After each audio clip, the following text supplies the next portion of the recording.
কুমন্ড অপদার্থ উপদেষ্টা আমাদের দরকার নাই।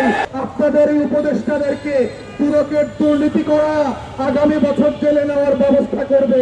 রাষ্ট্র মানে এটা না আপনি শুধু সরকারের টাকার বিদেশ ঘুরবেন। একইভাবে আমরা দেখতে পাচ্ছি শিক্ষা মন্ত্রণালয় এবং সমাজ কল্যাণ মন্ত্রণালয়ের অধীন থেকে যে ব্যাপক লুটপাটের প্রকল্পগুলো জারি ছিল সেগুলো এখনো অব্যাহত আছে, কিন্তু ন্যূনতম সেবা যেই প্রকল্পগুলোর মধ্য দিয়ে রাষ্ট্র তার প্রান্তিক জনগোষ্ঠীকে, সবচেয়ে পিছিয়ে পড়া জনগোষ্ঠীকে দিতে চাচ্ছিল, সেই প্রকল্পগুলোকে আওয়ামী ট্যাগ দিয়ে এদিক ওদিক করে গোপালগঞ্জ প্রকল্প, এই প্রকল্প সেই প্রকল্প বলে এগুলোকে হেনস্থা করা হচ্ছে এবং আন্ডারমাইন করা হচ্ছে।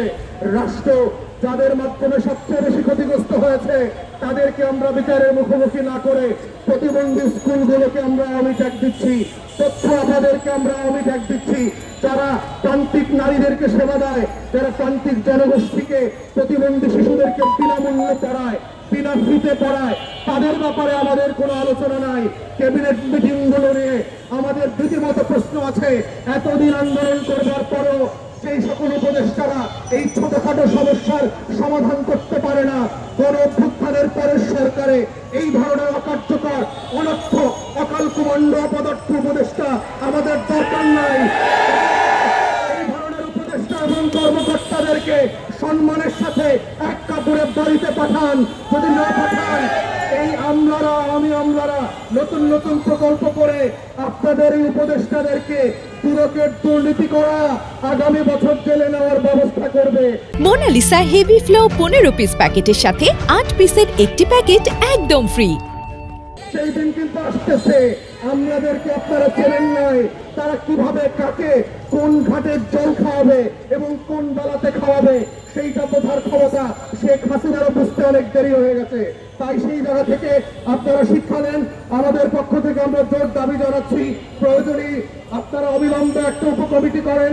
উপকমিটি এই প্রতিষ্ঠানগুলোকে ভেটিং করবে, রাষ্ট্রের নিয়ম কানুনগুলো যেগুলো নীতিমালা আছে সেগুলো তারা মানছে কিনা, এবং সেই ভিত্তিতে এই প্রতিষ্ঠানগুলোকে গ্র্যাজুয়ালি নিবন্ধিত করা, এমপিওভুক্ত করা, জাতীয়করণ করা, শিক্ষক কর্মকর্তা কর্মচারীদেরকে পেনশনভুক্ত করা, নিয়মিত বেতনের ব্যবস্থা করা দরকার। এই ন্যূনতম দাবিগুলো নিয়ে মেনে নিয়ে আলোচনার পথ খুলে দেন। আজকের নেতৃবৃন্দকে আপনারা সচিবালয়ে ডেকে নেন, বসেন, কথা বলেন, ন্যায্যতার ভিত্তিতে নাগরিকদের সমস্যার সমাধান করেন। এটাই হচ্ছে রাষ্ট্র। রাষ্ট্র মানে এটা না এসি রুম থেকে আপনি বের হবেন না। রাষ্ট্র মানে এটা না আপনি শুধু সরকারের টাকার বিদেশ ঘুরবেন। রাষ্ট্র মানে এটা না শুধুমাত্র অপ্রয়োজনীয় মিটিং করবেন। রাষ্ট্র মানে আপনাকে বসতে হবে, জনগণের কথা শুনতে হবে, নাগরিকদের অধিকার নিয়ে আপনাকে বসতে হবে, মিটিং করতে হবে।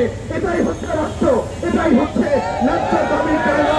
তাই মন্ত্রণালয়, সচিবালয় কর্মকর্তাদেরকে বলছি, প্রেস ক্লাবে আসেন, তথ্য আমাদের সাথে বসেন, প্রতিবন্ধী স্কুলের আজকের যারা নেতারা আছেন তাদের সাথে বসেন, বসে সম্মানের সাথে, ন্যায্যতার সাথে রাষ্ট্রের আইনের উপরে ভিত্তি করে তাদেরকে বাড়িতে পাঠানোর ব্যবস্থা করেন।